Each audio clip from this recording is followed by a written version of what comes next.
31 maggio 1916, 19 ottobre 1915. Carissima Edvige, con piacere oggi ricevetti la tua cara da me desiderata lettera, la quale mi fu assai cara l'ottima tua salute, all'incontrario quella della nostra cara bambina, che ha da soffrir tanto per i denti. Tu mi dici che hai piacere sapere quello che passo io qui. Già che proprio lo desideri, ti voglio raccontare proprio quello che mi fu successo ieri 18.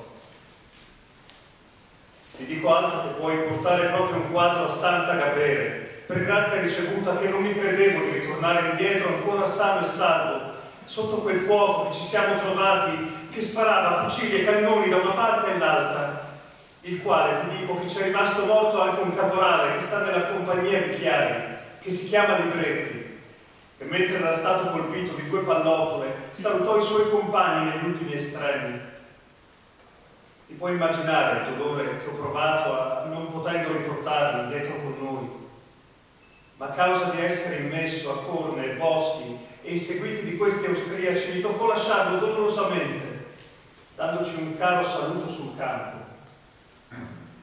Ti dico altro, cara Edvige, che con più si va avanti e con più si fa brutta.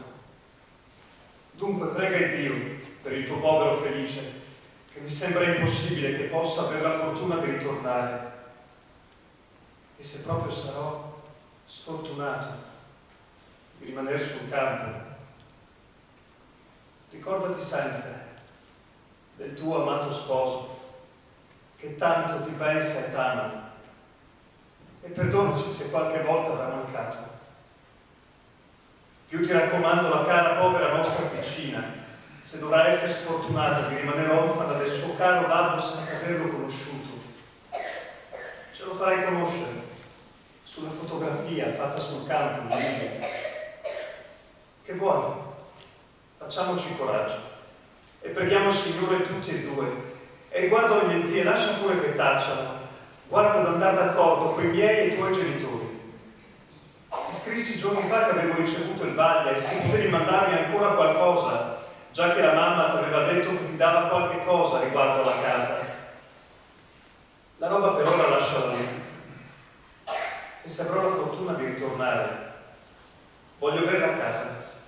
E digli ai miei genitori che li prego, per favore, a scrivermi una volta.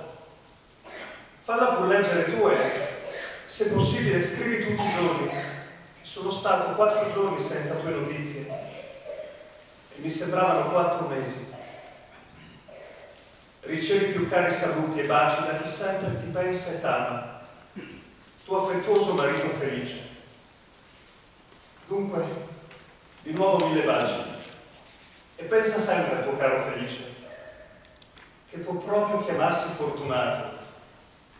Se poi fai l'impossibile a mandarmi più che puoi, che almeno potrò bere qualche bicchiere di vino, tanto per non proprio pensarci. Tanti baci, Stella cara.